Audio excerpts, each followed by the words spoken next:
Okay.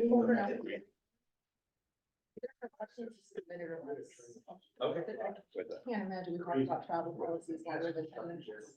All right, good morning. So, any public comment? Do I see any public up there? But yes. No members on Zoom. Okay, good. So master agenda item 1152, U.S. Department of Justice, Office of Violence Against Women and Justice for Families application. Susan Danley. Good morning. Good morning. Good morning. Do you guys remember a couple of years ago, Gina DeSantis, who came and spoke about the tribulations she was having whenever her children went to visit their birth father? I do not. You do not? There is a problem in Cheshire County when children have the right to visit with their parents, their birth parents, but their parents don't get along. And this is especially concerning if one of those parents is a victim of domestic violence or sexual assault, where they are also a victim. And their children are still children of the birth father for which they have been abused. What this grant would do is give a place called a safe exchange. A safe exchange visit center where a non-custodial parent can trade off the visit with the custodial parent and not have to encounter the other parent. And in cases where there might be even more to the story than that, this is a place where the child can visit with the non-custodial parent and have that visit supervised by a professional who is trained to be there and know about the situation.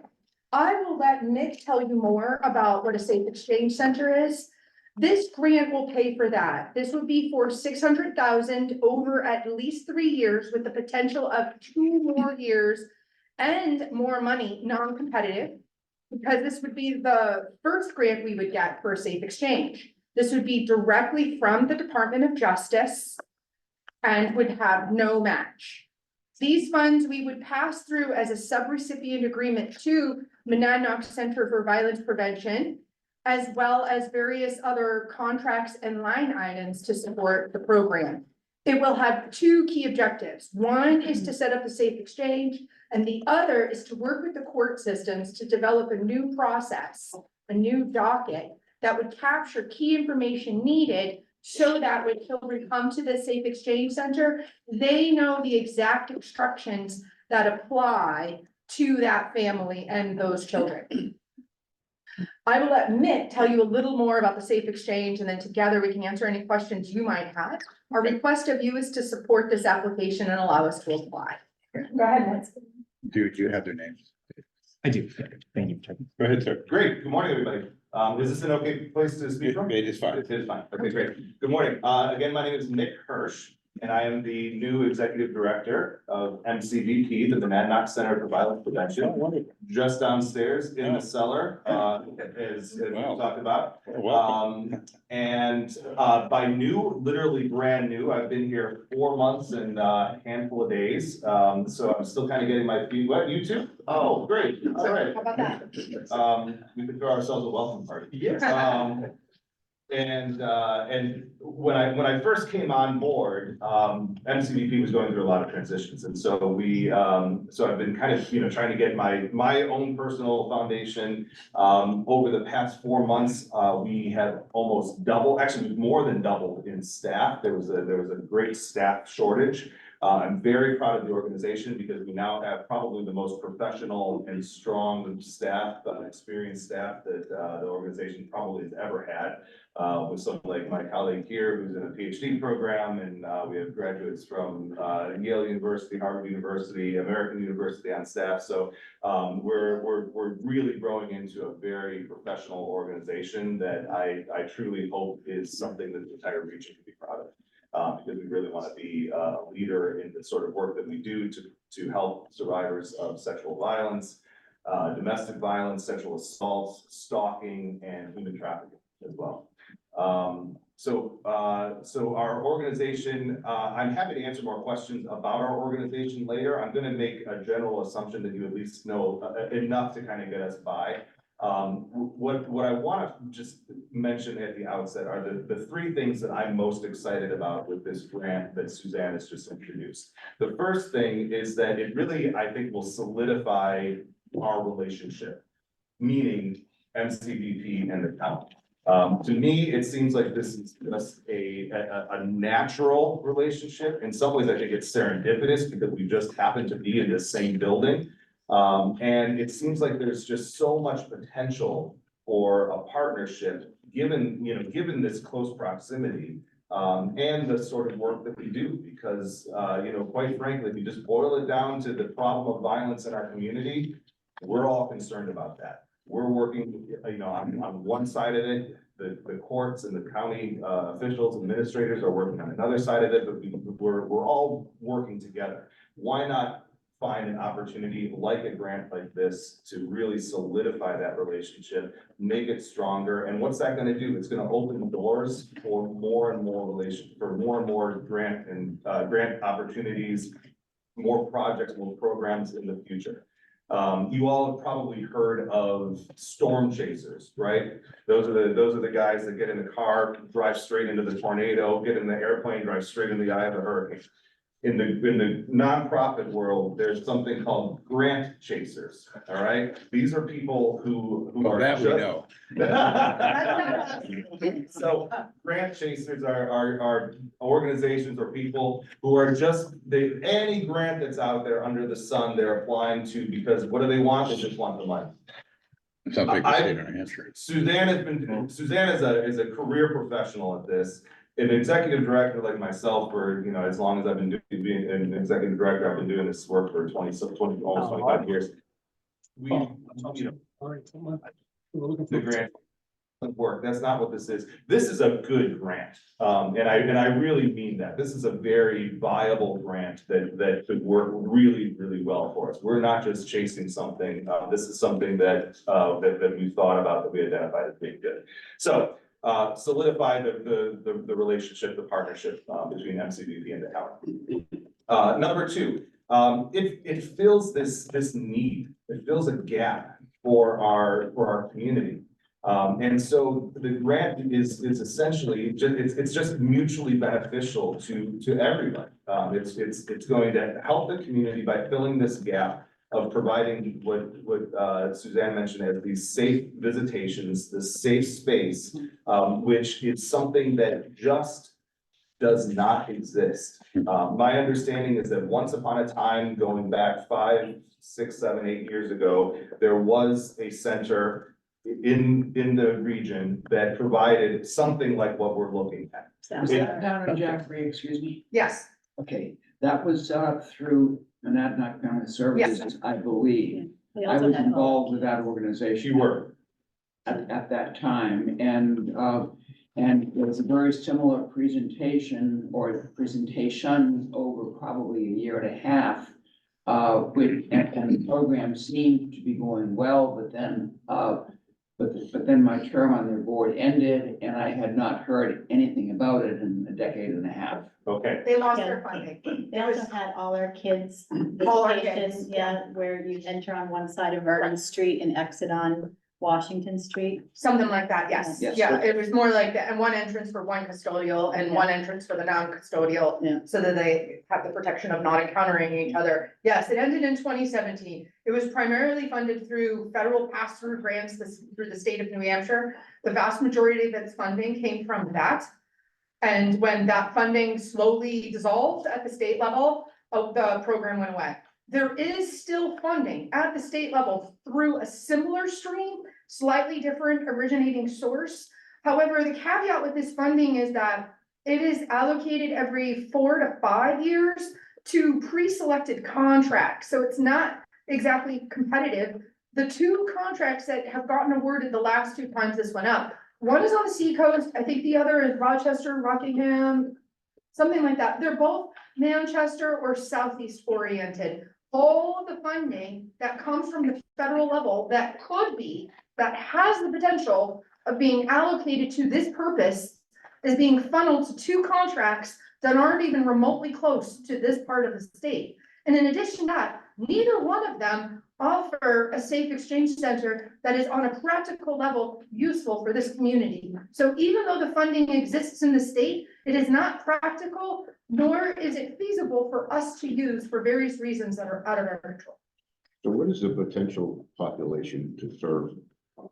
It will benefit up to 100,000 people because No, no, that no, is the population of the I region. just want, Nick, do you have any data about We're fishing for that. Were you able what, to? what kind of numbers we talking about in Cheshire County that would need that service like that? When the center closed, it was 600. 600. 600. Families a year. But we are Okay, so- requesting So you're figuring stats that they now. might have visitation once a week, so you're talking 600 people a week, or? Oh, you would probably have a better sense of that. We don't really know that part yet.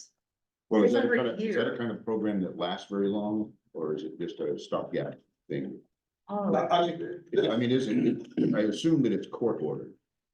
These visitations are court-ordered visitations, correct? And right now, because in the absence of having a facility and a program that is, and Genevieve is actually gonna give you a case study about what can happen. And it's actually quite disastrous, because what ends up happening is that people have to figure out their own supervised visitation plans. And a lot of times, these are family systems that just are not the healthiest and are putting children and potentially the formerly abused party at risk. And so that's a major problem.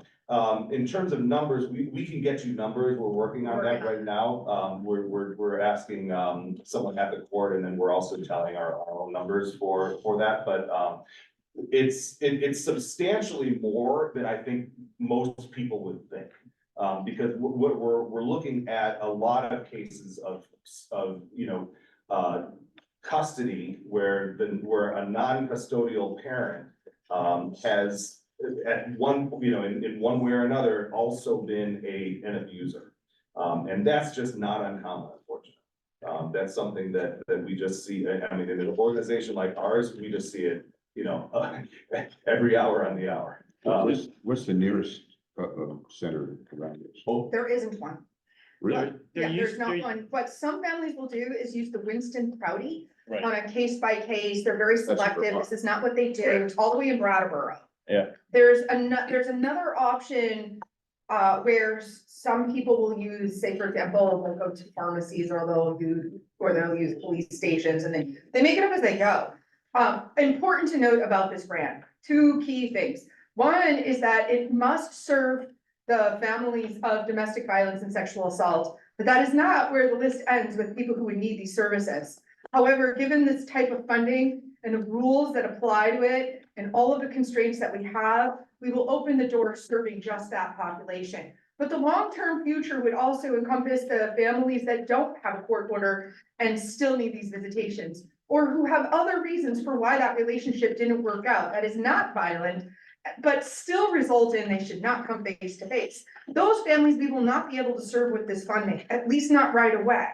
But if we can open the doors to this finite population and get the ball rolling there, then we can come together in the longer term and figure out how to serve the rest of the people. Yeah, this is not a new model. In the past, we had a center that was over. The peer supportism. I utilized it in my prior work at Monadnock Development Services for years, because what we used to do is we used to end up at McDonald's. So apparently, one parent would come in one door, hand the kid off. We'd have a staggered time of the other parent coming in, so they didn't see each other, and it never worked. It never worked. But when we with Mary Ellen Morse, I think it was, who had the center over there, we were able to really have it work and work in a safe environment where everybody, the locked facility where, you have to be led in by the staff. It's very controlled and it's healthy for the child. That's the biggest issue for me. So it's safe to say, with today's, vote to authorize you to submit the application, you'll put together all of the data that you need to actually be successful in getting it. Because obviously you don't know the parameters of it yet. Correct. Yeah. Right, so this action that we're doing today is just to approve the submission of the U.S. Department of Justice Office of Violence Against Women Justice for Families application Appoint grants manager Suzanne Bansley is authorized as certifying official to submit the application and to sign any documents necessary to effectuate the submission of the application, to authorize Mr. Coates to sign the memorandum of understanding for the SPEAK project, and to serve as an alternate certifying official. Since you're Right, trying which to- essentially obligates Chris's time on the advisory board. Yes, I so. Forgot to mention that to you, Chris, hope you don't mind. I'll second that. okay, With discussion. yeah, With enthusiasm. yeah. Yeah. And the other thing that probably hasn't stayed here, it might have been I was out, I apologize, but, they usually have emergency buttons too. Because you're dealing with angry people that are coming. Oh, to more that than door. that. We're, We put in almost 11 grand of security. yeah, we're gonna have, I mean, this is gonna be a very professional Yeah, plan with. no, with- that's what I'm saying, with- is that's a safe zone, and that's what you Exactly, want. exactly. Yes. Yeah. And an attractive zone for, like, children should not be growing up and Right. developmentally, you know, learning who their family is in a police station or in a, Right. you know, in a McDonald's, Yeah. booth or something Yeah. like that. They should have a place that is comfortable and Toys, child, chalkboard, exactly, all that so, Where will this be located? No idea yet. Good question. good question. If we get the award, then we will happily welcome that problem. Yeah. So, But. Well, you'll have to Close. scope Since something I'm out. on the steering committee, I'll keep you updated. Yeah, okay, sustainability, doesn't sound like this is something that is sustainable on its own. it is not gonna be sustainable by itself. It does come with a strong potential of 2 more years of unspecified amount of funding under the stipulations of this award, because it's a new award. The 2 key ways that we see this potentially, and this is so abstract right now. One is that you can't charge fees to this population. But we could charge fees to the rest of the people who would use these services, but don't have a court order. Still have the need, but don't have a court order. And we could charge fees that way, that we could be looking at some kind of program income structure. And then the other way is one of the reasons why we wanted to put this with Cheshire County, so that over the next 5 years of the award, it could be considered a county program in the longer term and fall under the county umbrella. So that is one of the reasons why we Well, feel and it's something important, like connected families who may be something using like it. connected family. Well, yeah. Because it more serves the county, it is Yeah, a yeah. true need, Oh, a very big gap in services. Yeah. That fell apart when it was linked to grant funding. And although it will begin again that way, we have both the potential of being under the protection of the county and a means by which we could charge fees to a subset of the population that might use these services. You Yeah. talked about some other grant or support from the state that you can't, that doesn't work or That something would like be a that. third way, that is a slightly different pathway, but with your political, influence, it's possible that perhaps you could pass the word up there that other parts of the state might want to have access to this funding too. I think Commissioner Clark. And I don't know what the structure of the All Our Kids and everything was, but, you know, the linkage between this program and MCVP does mean that, you know, our development, programming and fundraising programming it would be in, you know, in a place that we could, you know, support that as well. So, you know, I never like to rely strictly on government grant funding because it's not a sustainable way. Well, how many grants have you been involved in your lifetime that you get the money, you do all this great work, then the money runs out and it goes away? That's Right. what we don't want to have happen. Exactly. And I mean, I've been Yeah. on grants where that was my job and then my job went away. So- You don't want But that. we have at least 3 years, 5 5 years. 5 years, we'll have at least 5 years to figure it out. They have not specified what the funding is for the last 2 years. They're just saying, if your project is a new center and has not been funded by DOJ before, which is true, then we would qualify for 2 more years and additional funding to go with it, but they don't say how much. 5 years is a pretty And big. although they are very clear, we cannot charge the domestic violence sexual assault population fees, there's no mention whatsoever about what we could charge others. About what we could charge others for this. I also want to note that working with MCVP gives this program embedded operational management that we did not have before. When we put this proposal in 2 years ago and were not awarded, one of the reasons that they cited were not necessarily related to that, but they can be overcome because we have a stable partner this time. Last time, MCVP wasn't going to participate to the level that Mick is already pledging himself to. MCVP was going to be more of a partner, where they're going to be more of a driver this time. They're going to run the show. And that kind of operational sustainability, the project didn't even have before. We were relying on a volunteer from the community being a champion of this. And that we just had our fingers crossed we were gonna hire a project manager right from the get-go who was gonna be as committed as our community champion. So this time, even if we don't get the award, we at least have stability in a program that can run this through and we can continue to develop it for next year. So physically, this thing is gonna look like a daycare center or something? Probably. What's the building up on Court Street? I mean, where Something or other. the place where DCY used to be, Or is it next to Clausen? Or not Clausen? Sophie's Hut. Say that? Yeah, so. Sophie's Horror. Yeah, that's, What's the move? what Isn't is it just that? I think, isn't it like a private nursery school? I don't know. I thought it was. So yes, It is. it'll It look is. something like that, but At least the inside. imagine, yeah, but not a lot of kids, cause it's a Well, one yeah. thing, so it'll be kind of, designed and tailored for that, and, keeping that in mind. Right, so there's no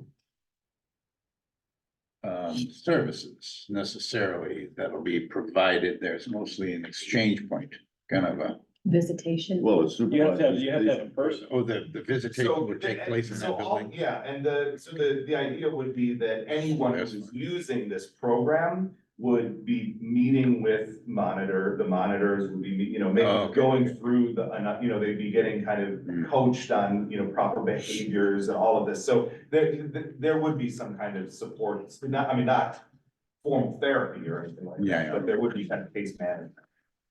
And they're there to listen to the conversation and interject as they're instructed based on whatever rules they're given by the people who are controlling it for them. So that's one of the main reasons, so that, for example, you could probably speak better to this than me, the victims being spoken about. Would you address some of that, Genevieve? Yeah, I was working as a therapist for Northeast Family Services and in connection with Connected Families. I used to supervise these visits. Same thing, meet at McDonald's, the library, police stations for the exchange, and then go out into the community, literally just following the family around and making sure that the conversation was appropriate, that there was no bad mouthing the other party, non-custodial party, that sort of thing. Not talking about many things and then they're not being violent behaviors or, at-risk behaviors, no smoking, that sort of thing. You couldn't have boyfriends or girlfriends coming to the visits. And these were all things that I had to redirect pretty constantly. Just to give sort of parent education as well, to the parents and just keeping the kids safe, which, was really needed because a lot of these parents, they need parent education. Is And that's this the a, reason why they've been separated from their kids. is this an open submission or is there a time deadline by which this? needs to Oh, be of course, there's a deadline, and it's like tomorrow. So you've got to put together a profile pretty quickly. We're working on hyperspeed with this. Hmm. Yeah, speeding down the highway, definitely over the speed limit, yeah. We pretty much, We picked it up the like main, days ago. the main gaps, that we've got a very good narrative that we've already put together, we've got a budget that we've already put together. The things that, really, it's the things that are missing, if you read through the narrative, it's, MCVP has served this many blanks, so we're just filling in the numbers and the gaps that we have. So otherwise, we And actually developing have, a relationship with- and developing the relationship, of course. So That was we're- the big that's feedback that still- we got last time, that they felt that the presentation that we made throughout the proposal, with regard to the involvement of the courts, was very weak. We're attempting to overcome it. We're not sure that we can do it. Because the court kind of left off at wanting to be very wishy-washy with their involvement. And it appears from the feedback that we got that they would prefer to see more of a firm commitment. I'm working with David Jenkins, who's very, very busy and is being so generous with his time to see if we can meet with, you might remember Jean Killam.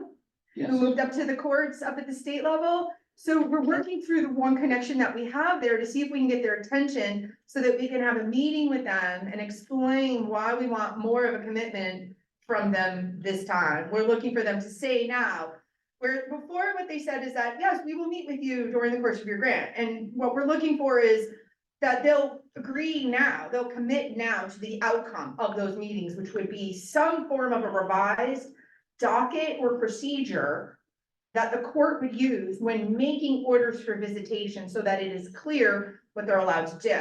This is something that doesn't exist. They're very not receptive at the moment for making any level of commitment, not even to the outcome of these meetings. But that's kind of what we need to win the grant.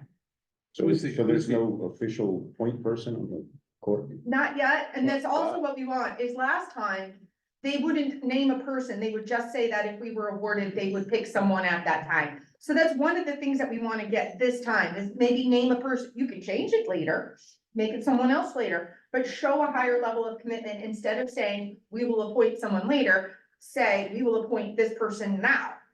And we will commit to arriving at something that works for everyone.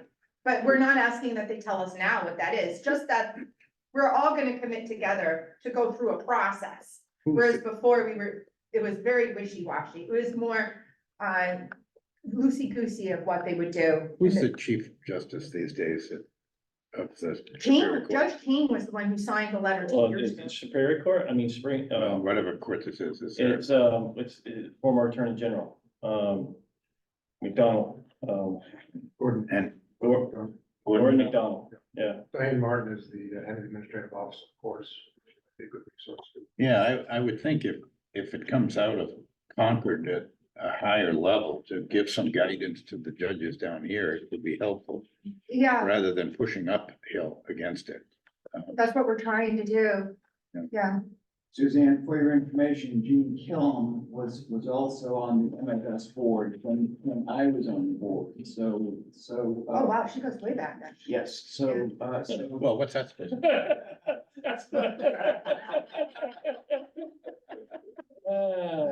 He's not that- Did you bring your cane? She must have been an infant, she's pretty young. in the 1800s? She was still Yesterday when I was walking on the ice to the garage. All right, are we ready for? Well, there's a motion on the floor, Yes. so Commissioner Wasback, Aye. Commissioner England, Aye. Commissioner Clark. Yes, of course. We'll look forward to actually this taking shape and hearing more about it so that we can give it some exposure. If we're awarded, I will have to come back to get the same sort of pomp and circumstance to accept the award. So we will be a friendly face in the future again. There you go, good. Okay. Well, welcome aboard. Well, I don't know, Bob sees it that way right now, but that's okay. She began So with us would in 08. NCVB be coming? She began with us in 08. State. Let's just talk about- They come, you come on Monday, you're here on Monday, right? for your- Next week, I think we're here. Yeah. Yeah, Monday, yeah, on Monday, Yeah, I don't remember what time, I think in the morning. yeah, Definitely in the so morning. they'll be coming there for that, for the Actually, delegate, but Saturday they, if you would love to, we would love to see. if we I'd could love to set up hear a time about where you guys are today, how to move forward, some of the ideas you have. Absolutely. Yeah, So I'll have Yeah. Davis work with setting up a time with you to come before the commissioners and just give an overview. Wonderful, that'd be great. Yeah. Absolutely. You That have would to be travel very far. I know. As long as I can bill for that travel We- time. We're gonna be talking about our travel policy, just. we can I know, give, I know you're going through a travel policy. So. thank All you. right, well, thank you all so very much. Yeah, I'll see you in about 10 minutes. okay, great, perfect. Master item, agenda item 1153, action expected to discuss and vote and accept a revision of county travel policy. Okay, this, Is that you? that's Okay. me again. All right. That's me again. Fun with grants. What we just spoke about was an application. That's before we get the award. What this is about is when we get the award. And then we want to go spend some money on it. And that money involves travel, and that travel involves overnight. When you get into overnight travel and you're spending funds on a federal grant, we get really into the weeds with policies. Boy, can we get so deep into the weeds. It goes on for pages of all the rules that apply to overnight travel. The long story short here is what I want to accomplish with this revision in the travel policy is as it relates to grants that we simplify how we reimburse travel. The reason for this is because if we create a flat rate to reimburse, we don't have to spend extraordinary time that costs a heck of a lot more than the ultimate amount of reimbursement to calculate what is allowed. Literally, Jen has spent hours figuring out if a couple of bucks would be allowed or not allowed. And when something is not allowed for overnight travel, it's the employee who ultimately eats it. It becomes kind of indignified to go back to someone and say you spent $2.50 too much on your lunch, but $2.50 too little on your dinner. And we cannot roll over the amount from lunch to dinner because the lengthy policies. Up to date, we have reimbursed up to, for grant travel, what the policy says now is that if you're a county employee, you follow the county policy. And what the county policy says is that if you're grant funded, then please refer to the grant policy. That, it gave a little more detail before that said that everybody's reimbursement is itemized by your purchases on your receipts. Where it's gonna go is that no more itemization. You get a flat rate for grant funded people. For non-grant funded, they still follow the county policy, which allows up to $45 per day to get reimbursed by itemized receipts. What the federal policy says is that you get a rate, there's 6 rates. The rate that you get is based on your location. And in addition to that, in addition to there being 6 rates by location, each of those rates are broken up into 4 buckets: breakfast, lunch, dinner, incidentals. Yes, it gets this weird. It gets even weirder, guys. So we're Up to date. simplifying our policy, the federal policy, because I just see about 10 layers of the I'm federal policy. trying to explain this as briefly as I can. Okay. It's a hybrid. Right now, our policy says we go by itemized receipts up to 45 per day, unless you're grant funded. If you're grant funded, you get up to the daily general services rate. That's how we've done it all along, until last fall, when one of our grant funders said, no, we interpret the GSA policy differently. We see it as a limit by meal, not by day. And so now they want us to itemize receipts for breakfast, separate from lunch, separate from dinner, separate from incidentals. We right now have an overly complex form just to limit by the day, which we're gonna have to break each day into 4 more buckets to limit by the meal. And there's no rollover allowed. So if somebody spends too much on breakfast, but not so much on lunch, you can't roll it over. This is resulting in Jen spending literally an entire day on a single person's reimbursement so we can disallow $2. It is costing us so much more, and we don't even pay for it anyway because it comes out of the grant. So what I would like to do is not have Jen review these receipts and scrutinize. Yes, but you bought a muffin at lunch, so I guess we can count it as breakfast. But you bought a sandwich at breakfast, so we cannot count it as breakfast. Like, this is what they want us to do. Wow. It's also look at the food that they're buying and decide if it really constitutes a meal or a lunch, and it gets indignified and it's exceptionally time consuming. And instead, we will just reimburse that if somebody takes lunch and the amount for lunch is 17, you get reimbursed 17. If somebody takes dinner and the amount for dinner is 34, you check a box, you get $34.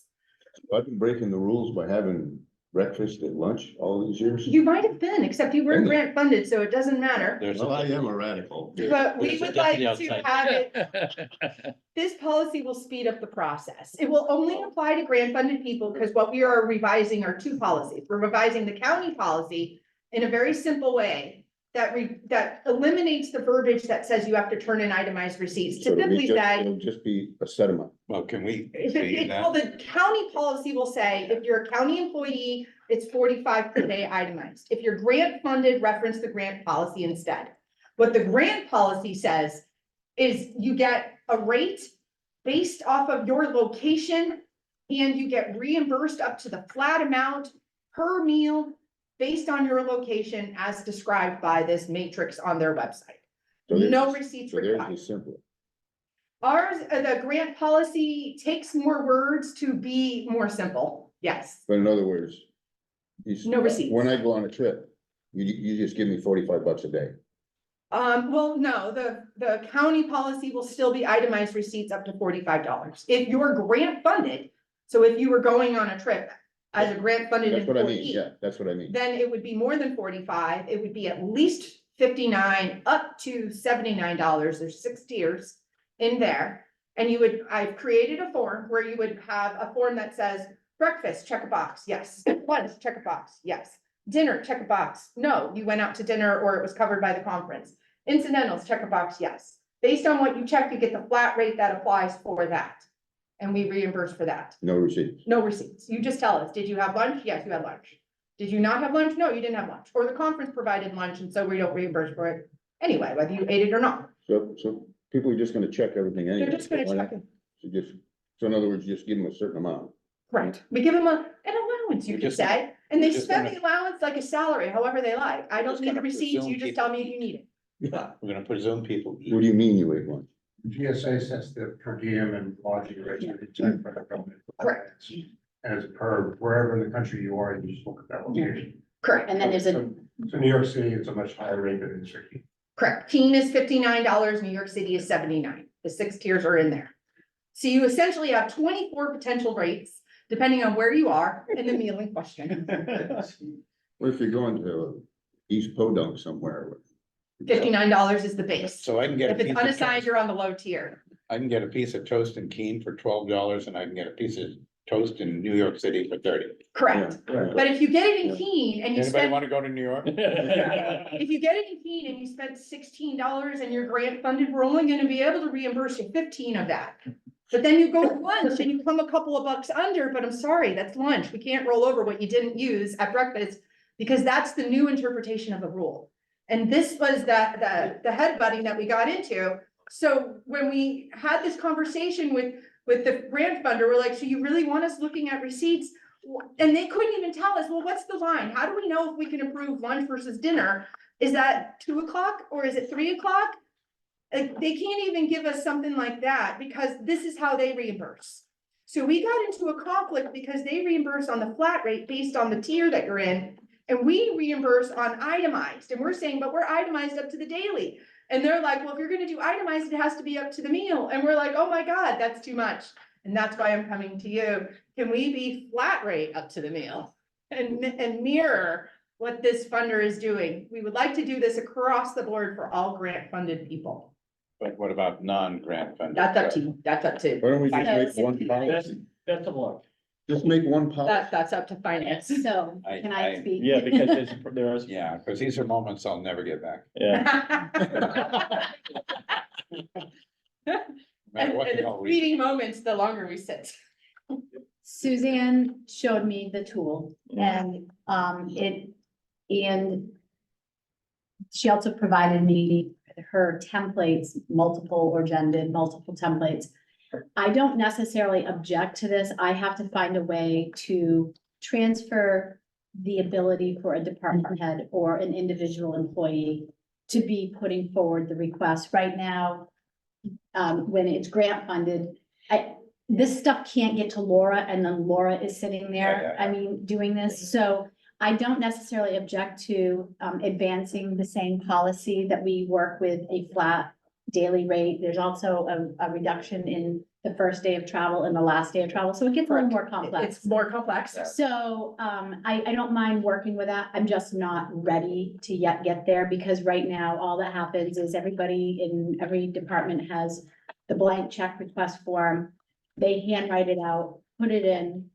So this is gonna be a teaching moment and also figuring out, I mean, it's a great Excel spreadsheet if you're good with Excel. Right. If you're not real good with Excel, it's gonna create Excel is a, how I feel about it. yeah, it's, so I need to balance a tool that will work, that I can disseminate to all the county. And so I don't object to the flat rate, forgetting about receipts and adjusting, I need some time. So. And we can see how it goes with grants for a while. It's a new form, but what I have found many times, Cheryl's right. We cannot just give this to Laura for Laura to do. And when you have 15 people traveling on a grant, as we did last summer, and then simultaneously on another grant, a separate 6 people, Jen literally had to go through 21 travelers in less than a couple of weeks, looking at every single little receipt and thinking to herself, is this breakfast or lunch? What time was the cutoff?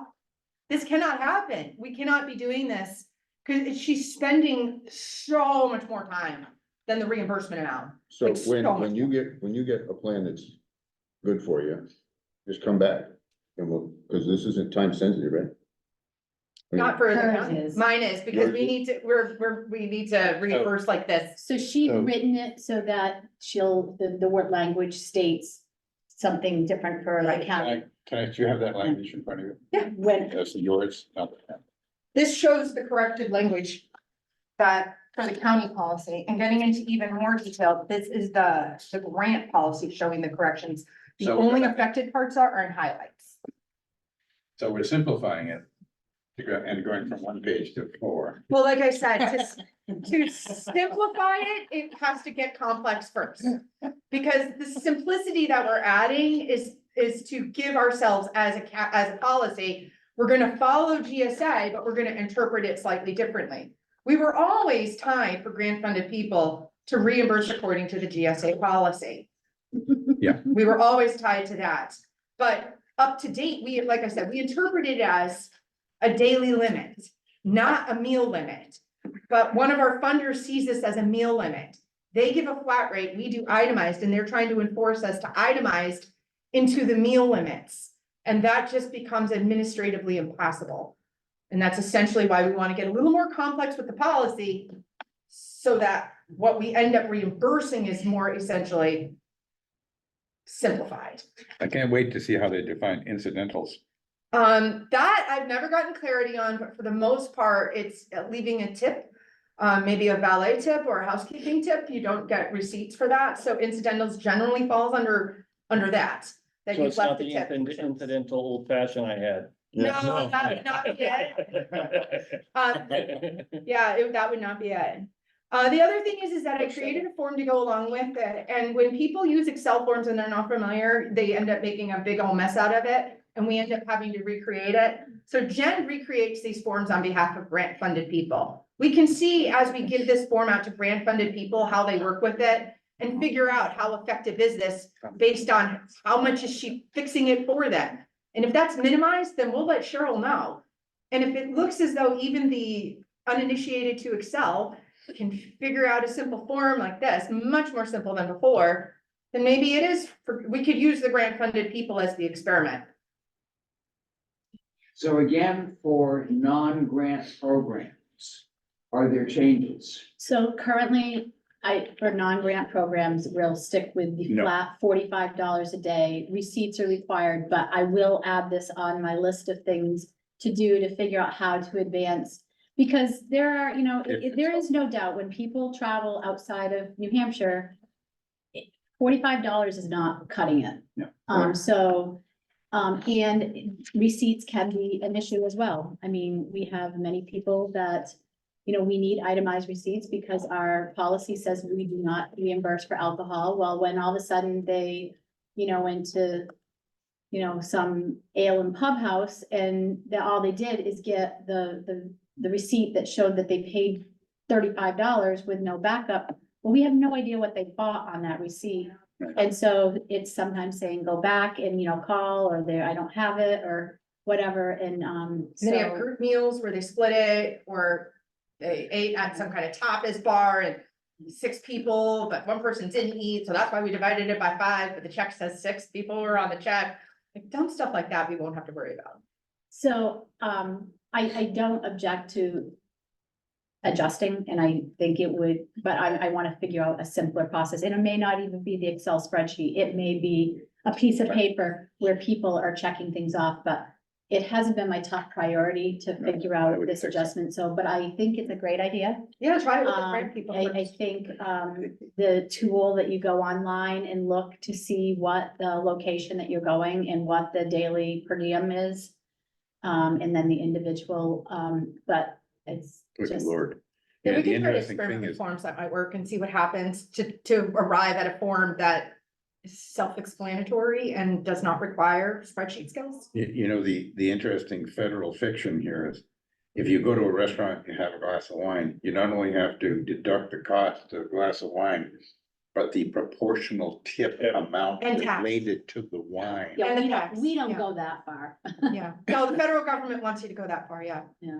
Yeah, Yeah. we've had a quarter disallowed before, And 25 we don't cents. care So if you- spend If somebody 15 at overtips. breakfast and at dinner, we just. Well, if give- somebody brings you a burger and a beer and you're gonna tip 15%. Yeah, I know, but every you state, have you to- gotta know their state tax levels and all that stuff.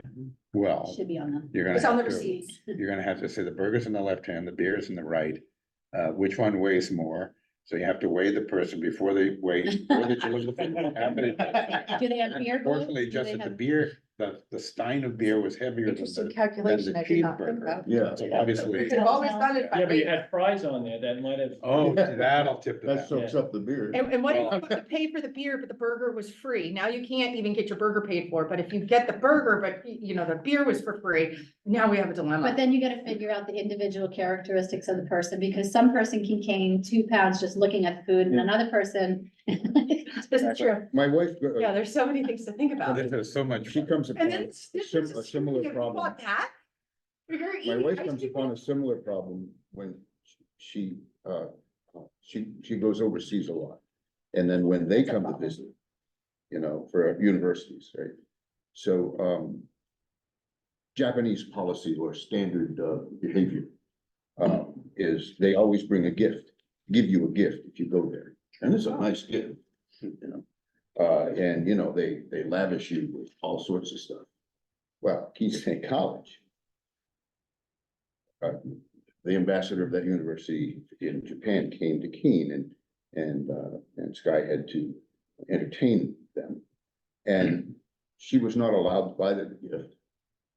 No, it's not allowed on a federal grant. And their meal policy sounds even worse than this, more complicated than this. She actually, there was a guy from Ecuador who came up once and bought a beer that was actually disallowed.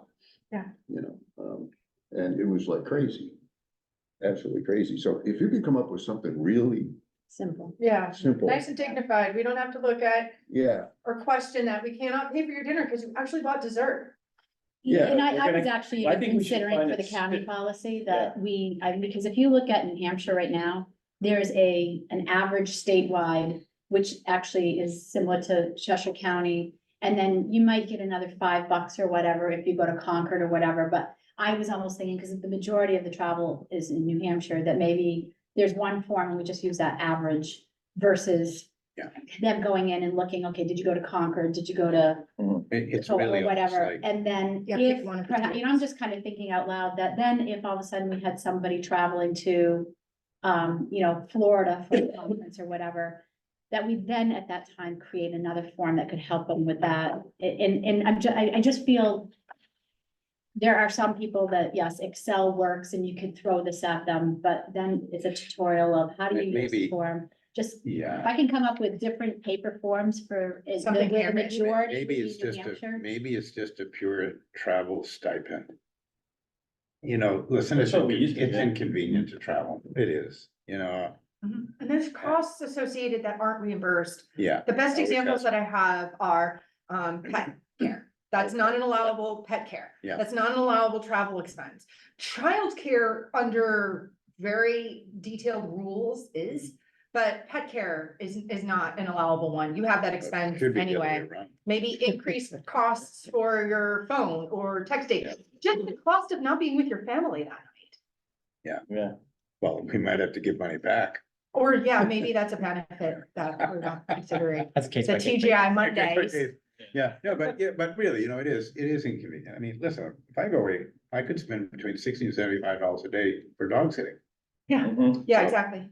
And that's not an allowable cost that we're not factoring in there. No. There's a lot And of they other don't fit in the costs. seat underneath the seat in front of me. Yeah, yeah, and every time I travel and there isn't a fitness room, I'm paying an extra $15, $20, $30 for a day pass somewhere. Yeah. Like just stupid stuff like that just go along with you're not at home. But then also the dignity of being able to purchase food and not have somebody else look at it and, Only because we're having so much fun. I occasionally would travel with Commissioner Doshbach years ago to Washington. We'd go down there for NACO meetings or Yeah. whatever. Rest in peace. And they gave a daily travel stipend for the Maritime Association or Commission or whatever. And, you know, so it would be, I don't know, I'm making this up, $60 a day travel. And we would spend about 2 hours hunting around for the cheapest hot dog you could find in America. Because you needed to make money off the 60 and not, Oh, that was not, good, not yeah. actually, not actually spend the 60. Yeah. Yeah, plenty of that. All right, well, So the county one will come back to it at a later. date. yeah, yeah. that's We'll fine. get there. There's something written beforehand that you guys can see. I will mark my calendar for something like, say, 6 months out. We have a lot of grant travel that seems to happen for whatever reason, dead center summer. Good time for conferences, I guess. Well, I'd be in And we'll favor, have a lot of feedback for you by August. I'd certainly be in favor of making ours a little simpler. I mean, this even breaks it down. If you travel, it's 75% on the Mhm. first day and last day, because they obviously presume, well, you can have breakfast before you leave, Right. and you'll probably be home for dinner or something like that. Well, then if you go to a conference and they serve you the lunch, well, that's a different thing altogether. Because now you're getting the deal at the conference for free. Oh, yeah, it does get really complex. Yeah. But you can still get the breakfast, even though they served it at the conference, but you have to submit in writing the reason for Yeah, why you declined that breakfast. And it can be as simple as you're a vegan, So you need nothing more from us then, at this time, right? just your fears, I, guys. I think amending the grant policy is between you two. Yeah. We probably didn't even need to have this conversation. Well, we just thought we want to take some of your life away from you. There you go. Yeah. Yeah. But that was joyful. It You said was, so. this like made my day. Scott, but now you don't want them anyway. This made my day, which is even more of a disappointment. Oh, how great. It was the beginning of your day. It I'll only be gets able to go worse home from here. and tell Sky that I shared her angst. There you go. Did you guys sign? No, I that? want you a sister city with Japan now, sister county. Did Right. you Because they sign, give lavish gifts, I'm Yeah. all in. I'm sorry, what? did you sign the form? What form is that? The three I pager. signed it. You signed it. I gave it to Bob. Did I it? think Did it? It's end right up there, Bob? and Jack hasn't signed it. Jack has not signed You it. signed Oh, it. okay. Oh, yeah. Well, that's a whole nother thing. Yeah. So would you enjoy more policy talk or grant application talk? Oh, geez, it's a toss up. I mean. Can stay? Gives me goosebumps. You have to tell me next time. Lunch talk and dinner talk. Without wine. Yeah, this is dessert. And I don't want to know about. That's Okay. what we have at breakfast. So if I get an egg Feel it. at 8 o'clock in the morning. I can pay for it under the breakfast reimbursement, but if I get the same thing at lunch, I can buy 2 of them, because, Yeah, yeah, it's interesting. but it's a breakfast meal. They may not allow you to utilize that for lunch. Is this moved now? No, we're not doing this. Okay. I'll get to that in a second. On behalf of a grateful nation, you know, Yeah. I don't need this non-public. Yeah. All right, I'm gonna keep moving on. County administrators report real quick. So I'm gonna start off with Cheryl would like to talk about STD benefits. And short-term disability. Oh, shoot. I have a- I thought that's what you were gonna Maybe Davis had some news he needed to share with us. Why me, Kim? Why I just thought I'd throw it out there. Go ahead. There are benefits, I guess. Yeah, so. Depends on where you live. I just like to see you turn a little red. So currently, we have short-term disability benefits that the county provides to all full-time employees, 30 or above. That reimburses for a period of up to 13 weeks if somebody is out on a qualifying medical leave. Of course, it's determined by the short-term disability company, but the majority, Age 30 ago? no, Hours, hours, people that Oh, work, oh. yeah, no, yeah, we don't discriminate on age, hours, as long as you work 30 hours. Yeah.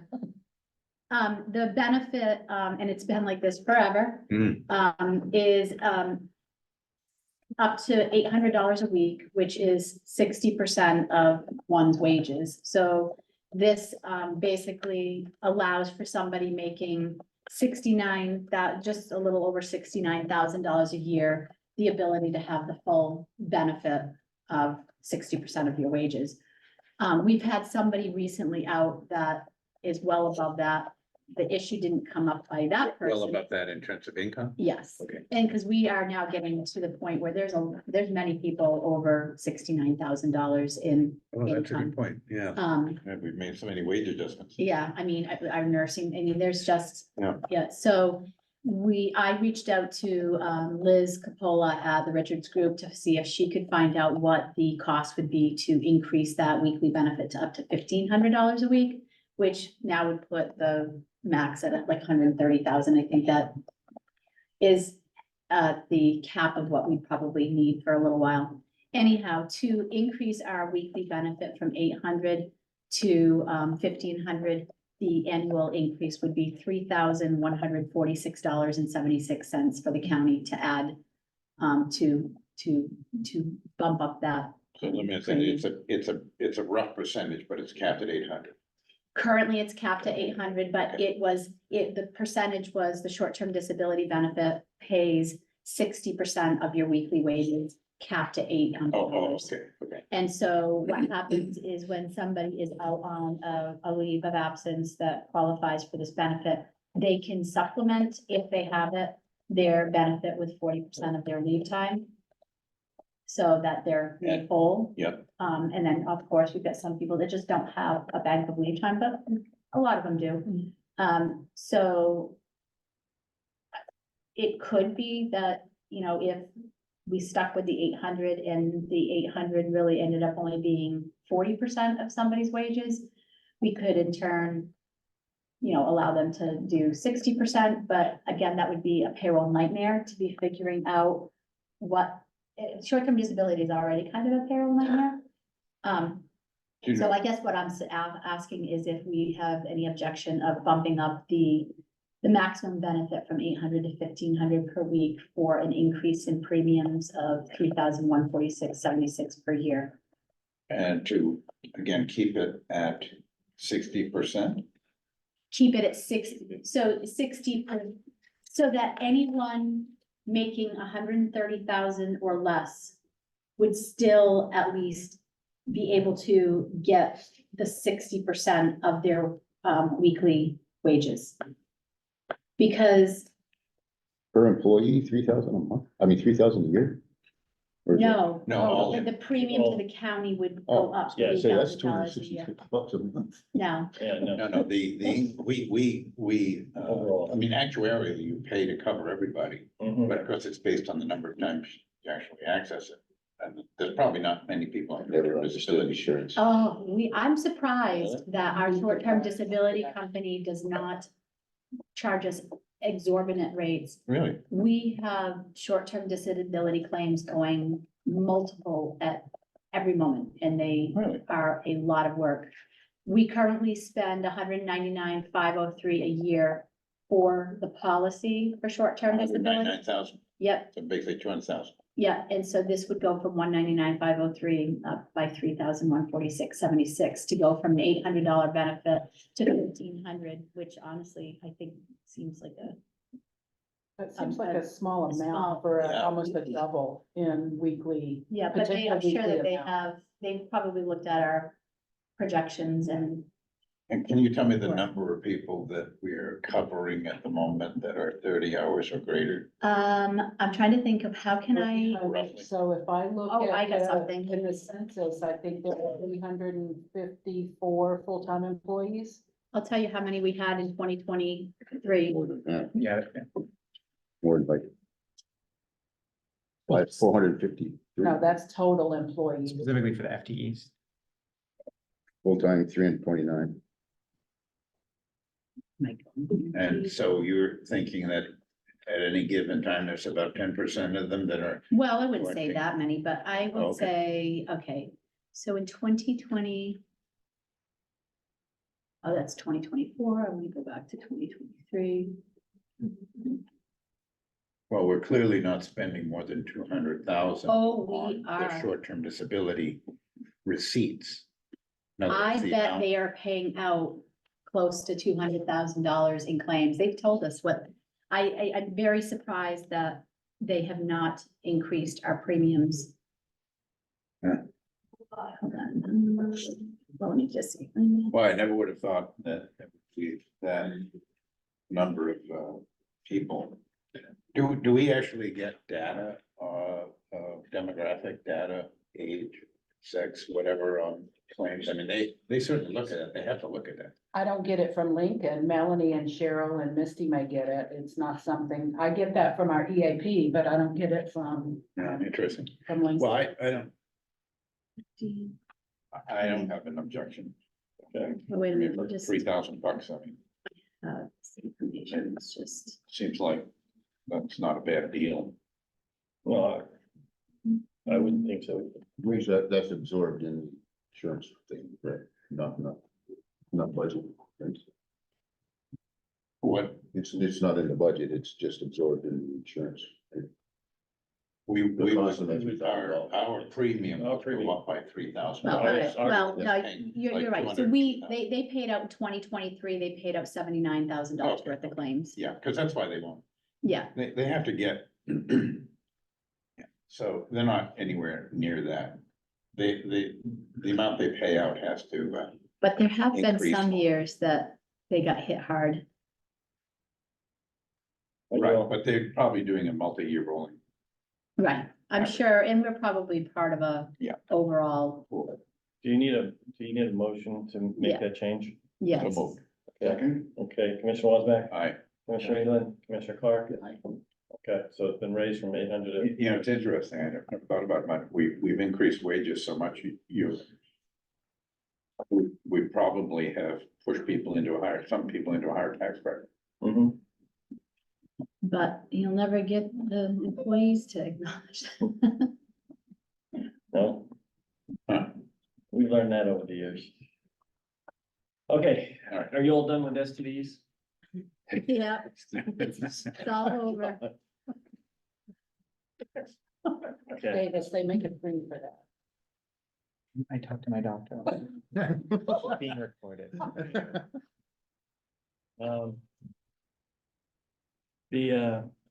Just like to give you updates on things that are going on in the community and, this on the sadder side, we had, 100 nights. We had the, chair of the board, Chuck Mobilia, who I think was a professor at Keene State College too. Who had a massive heart attack and passed away. And he's been in our building 15, 20 times. Kim and I have worked closely with him because we're in the process of an executive search. And for those guys who may not know, 100 Nights is a shelter here in the city.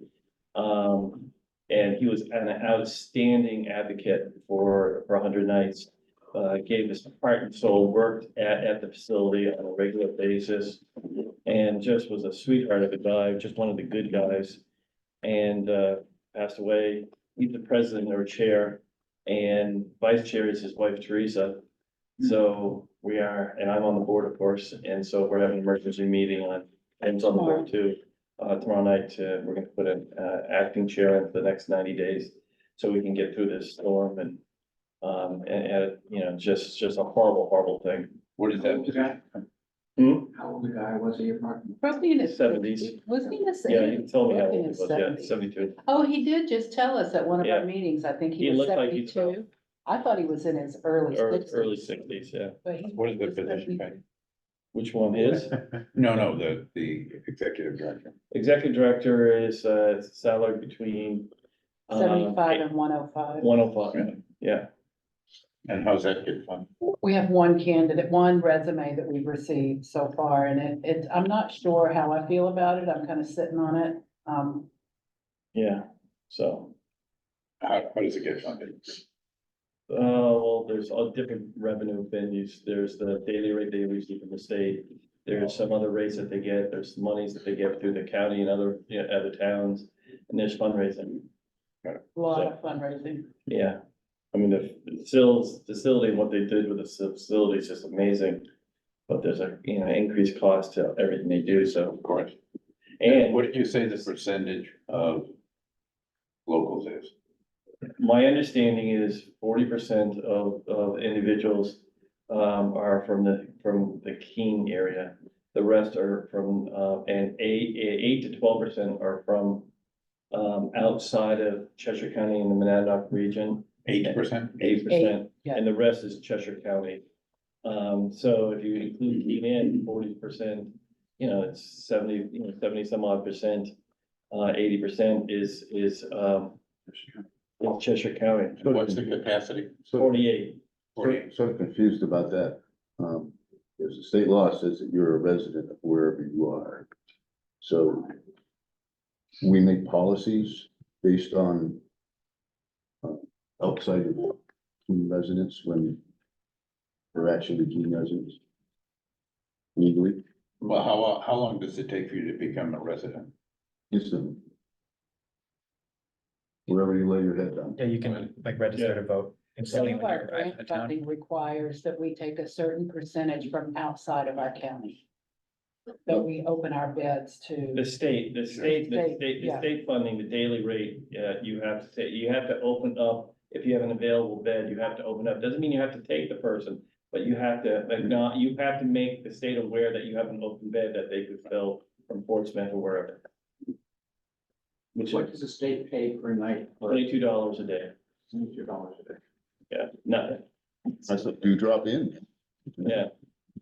That's why, it's the, New Hampshire Advantage, they go out and they say they are giving, but it's $22, it should be closer to the 70, and it would make a huge difference.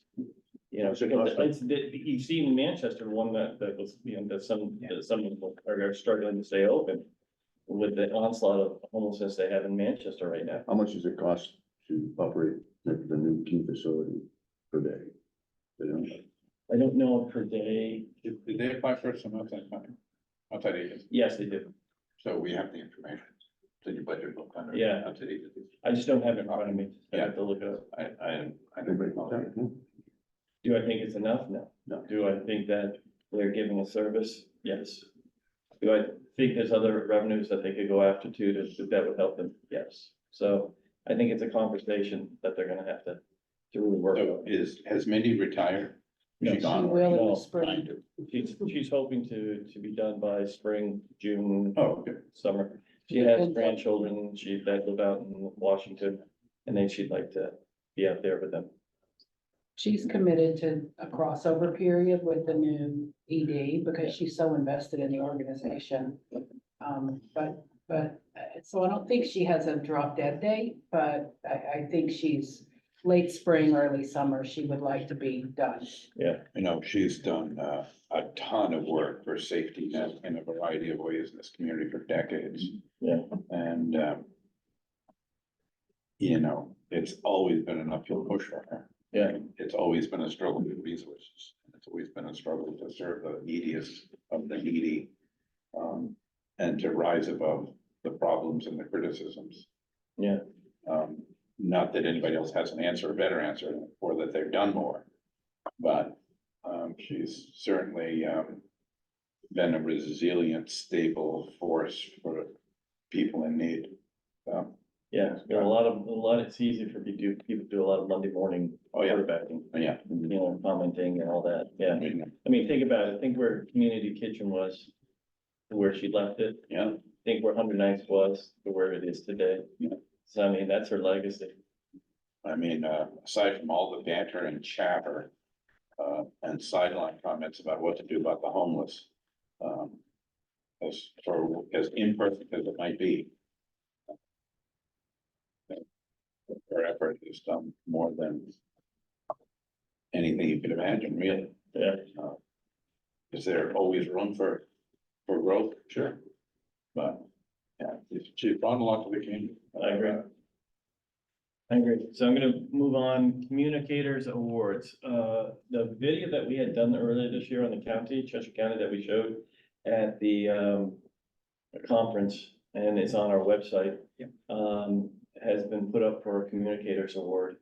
I don't know what really that is yet. They're giving me more information, but I thought I'd tell you that the production house, which we had, that did the filming, submitted it, and it's been chosen as we don't know if there's an award yet, but it's been chosen. Submitted to whom? It's called Communicator Awards. And, it's a, Industry. in the industry, yeah, Nice. yeah. So who built it? Backtrack. No, what do you want to talk about, STD? I do want to talk about STDs again. Who made the video? Production of, the production house, that's who did it for us this year, Who is that? Jennifer Panoy. And, in collaboration with over in Peterborough, he's a rapper, but he's really creative. But he's really, that's a rapper. But, Man, that's the top of my list of qualifications for rappers. Yeah. Be creative. Yeah. That's why we hired Chris Olson. So by popular demand, we're gonna go back to STDs. Yeah. Yeah. So, it's like, Decades ago, Yeah. I was You could- responsible for the STD clinic. You're right. Oh, The record will so There's a reflect. lot of ways to look at what he just said. I'm not touching it. You know. You were responsible. I wouldn't put that out there. Oh, you mean you worked at it, okay. I wouldn't want that as a legacy. Yeah. That will probably not be in my eventual obituary. No, but it's forever on these video minutes. Oh, It's a little now. It just keeps reminding us, Yeah. this is being I recorded. have said Yeah. it quite often, Yeah, and I should and know. I know it too, but you know what? It is what it is. Coming back. Yes. so I always knew, I always remembered that what they paid out and what we paid was relatively close. And so I've actually reached back out to Liz. We paid for short-term disability and life, so it's actually two Oh, policies. oh, yeah. So life insurance, because we provide $10,000 life insurance, and then we provide. So what we paid to Lincoln in 2023 for short-term disability and life premiums was $75,529.59. So I'm reaching back out. So like I said, so they paid out in claims in 2023, $78,969. So they paid out more than we paid in. And so Well, What was the 199? Was that- that's what I have to find out from her without, I asked her if I can connect with her later. Because we might be paying ourselves and herself for the difference. I don't know why she's being quoted the 199 that would go up 3,000 a year, because that's not, I Well, mean, unless they're just May doing wake up- maybe may what they're wake doing us. is a flat census, maybe she gave them too high of a census. I gotta find, so I'm gonna revisit this because I don't wanna open a can of worms. well, I was just gonna say, yeah, I might wake the dog, but. So, Well, do you? I mean, have we actually had somebody that makes dramatically more than the limits currently that have kind of agreed from the understanding? no, nobody did, no, but Okay. it could happen if somebody. I mean, there was somebody just recently that makes over $100,000, and I'm not sure why this person didn't question that between what we were supplementing with their leave time, because we never even really thought about it.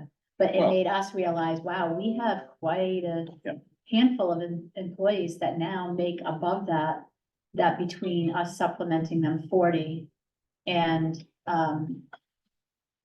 if they have it, and Well, I mean, 60% benefit up to 800. Yeah, I suppose. At some level, it's more of a policy decision about, what's the intent of. Disability and how much of your income should it replace? I mean, is it the intention when you're disabled that you live the same lifestyle, or, I don't know, And like, again, it's still only 60%, but we're realizing that 60% is now diminishing. Substantially for anybody making between 70 Well, and. I mean, I guess. I On the guess we'll leave surface, the timing of the change to you based on your discussions with okay, no. IPG or whatever. On the surface, $3,000 a year didn't seem like a lot to pay, to go from 800 to Yeah. 1,500. But when we started to have this conversation, I was pretty certain what we were paying out in premiums was very close to what they're paying out in claims, so I just did that research and I found out that I'm right. So like I said, I just want to make sure that Maybe we shouldn't bring it up. exactly, that's what I need to Mhm. make certain of before. I'd hate to now double our premiums Well, Yeah, sure. and then I would have never brought this forward. Me, okay, so Well, so do, we're gonna table this we're if you gonna, wanna, we're yeah, gonna, okay, pending, the motion will make sure pending, follow-up from the director of finance. well, we'll just leave it at the discretion of the finance minister and Okay. county administrator. All right. All right, I'm gonna move on. A few weeks ago, you asked me to reach out to Primex in reference to the machine the scanner that we're putting up at the Department of Corrections. I will tell you that Mike Ricker loved the opportunity. He's like, this is so outside of the spectrum of what we normally do look at, and I have no answer. And so he and his team actually looked at it, and at the end of the day, that it's nothing except for the common sense things of, radiation concerns, but it doesn't seem like, he said this is less invasive than a strip search. Well, I think that's the biggest reason. Yeah, yeah.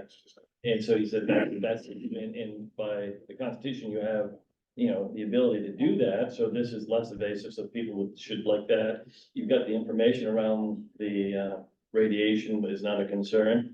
And, at the end of the day, he said, the only thing he can think of is, if somebody has some pre-existing medical condition, that would be a concern. Other than that, he's like, we don't have anything, but he said we've spent some good hours on this because we know it must be, it's something that we never thought of that we should be thinking about, so they thanked us. All right, All right, keep going. Executive committee on Monday, outside agencies, 9 o'clock here in the delegation hall. Outside agencies will be coming in and presenting. did we just advance the amounts You that did. requested on? Yes. Terry, I don't know if you've been notified by, 9 o'clock Monday, you said. yes, by, Southwestern, yeah. Southwest Regional Planning Commission, but they had a vote on the 9th, and you are now an active member. Yes, and the first meeting is the winter meeting in February. Yeah. Got a nice response letter from, the Swansea Planning, Economic Committee, thanking me for coming. That's nice. Aside from that, really, that's all I have. Is there any old business? Is there any new business? No. Consent agenda, vote to accept the weekly manifest and meeting minutes of January 10th, 2024. To move. Okay, Commissioner Wasback, Aye. Incan, Commissioner Clark, thank you. Calendar, anything you need us on the calendar? Seeing none. I'm making some changes to the calendar, which I should have by next week. I'm gonna confirm with you about meeting at EMS headquarters, Janice. Yeah. So I'll be, you'll have that for next time. I'll be gone from the 15th to the 23rd or 4th, so I February. miss, Are you building things? I'm taking the kids to Puerto Rico, Yeah. 34 high school kids. Good for you. Would you be here for Valentine's Day, which is one of our meetings? What do you have to get me? A box of chocolates or something, Okay. generic. And you can let me know too, and then I'll just put it down, but All right, you'll have a gift no matter what. there you go. Little box of. Yes. Yes. Perfect, okay, thank you. Yeah, I'll just miss the 21st. That'd be school vacation. Yes, Well, yeah, Oh, I did want to report something on community power. When I had a radio, I was on a radio with Dan Mitchell and we asked the question about, residents of, Cheshire County towns, individually join Cheshire County Power. And I said, of course, yes, they can outline how they do it and stuff like that. One of the callers called in our call center. Our call center. We told them, oh, no, you can't. So, Dan gave me a little time to straighten this out before he reported it out or whatever. And it was a glitch on the call center's part. I got the CEO and the chairman of the board and risk management personnel. We solved the problem in like 24 hours. But apparently the city of Keene, Elizabeth, got wind of it somehow. And had Mary Bruner in the guise of talking about my microgrid information, whatever, grill me on it, pretty much.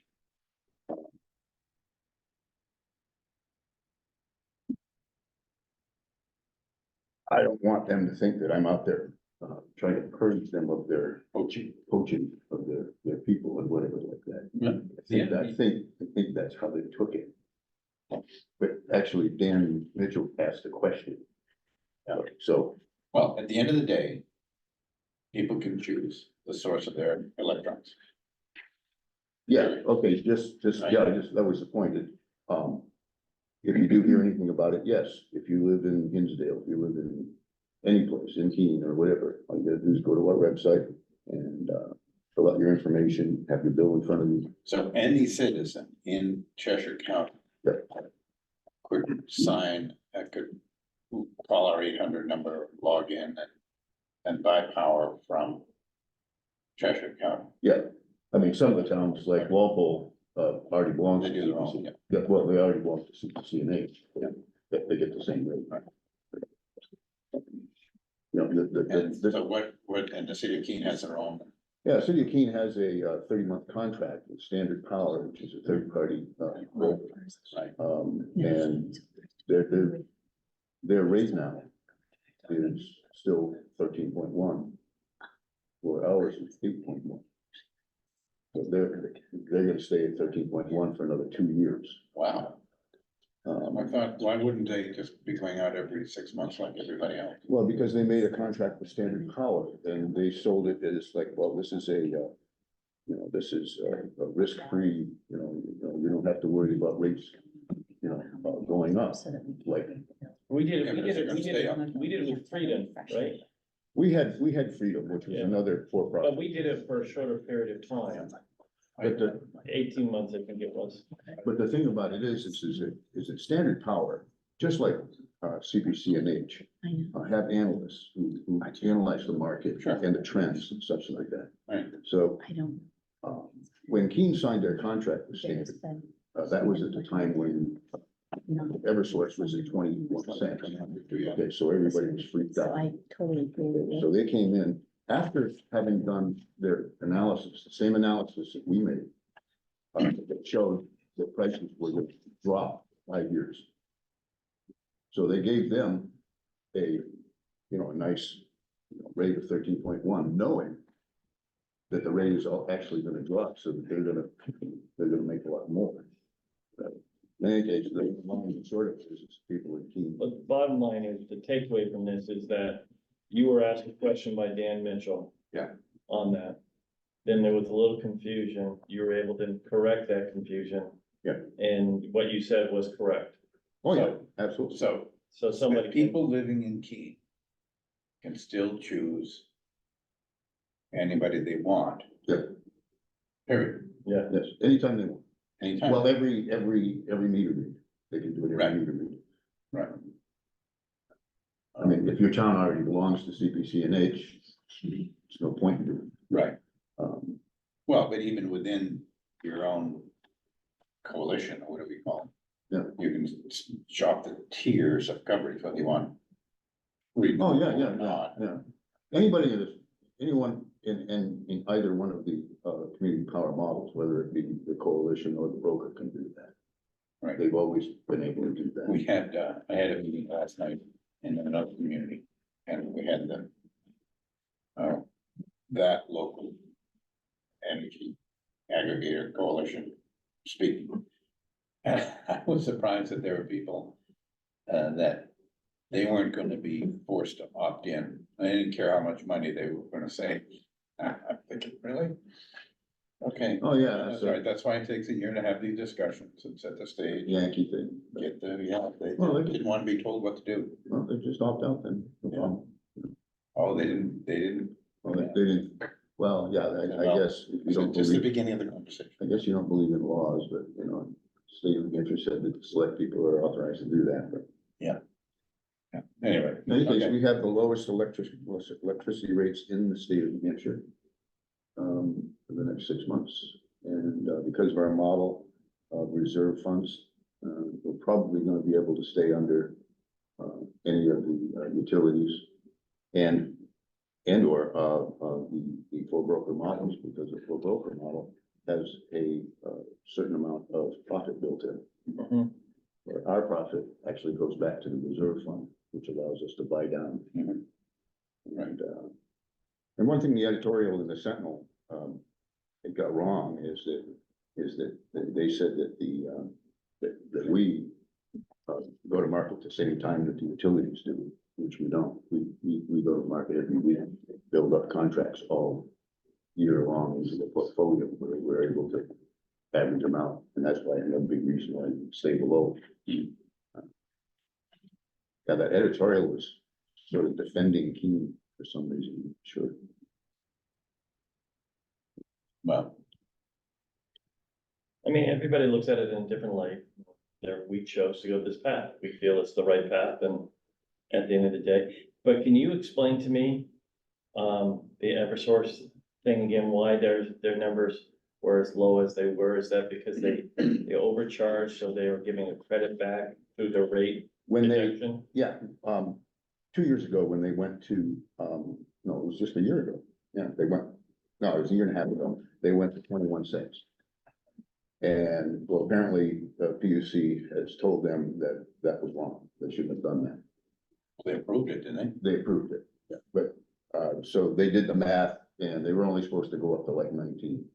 So, So a year and a half later, POC decides they didn't do their job correctly. something like that. Yeah. So, That- something like that, but so their rate, includes not a rebate, but a lower rate to adjust the amount of money that they charged them last year. The other utilities are still up in the, like 12.5, 13 cent range. So in that respect, you know, the Eversource rate is really artificial. But I mean, it's real enough, you know, for the next 6 months, but coming, the next time they, Well, you- market it. You know, when the energy rates doubled, it was clearly just a bump, short-term, 6-month bump based on energy costs. So it wasn't ever gonna stay there. Well, and it was coincidental, with that short window of time that, Eversource was able to buy power. So the state of New Hampshire could change this.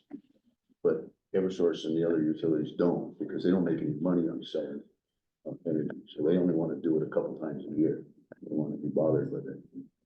So, because of the war, and I guess it was because of the war and the frenzy and whatever. Because like, when did Ukraine start? November, Mhm. December, something like that.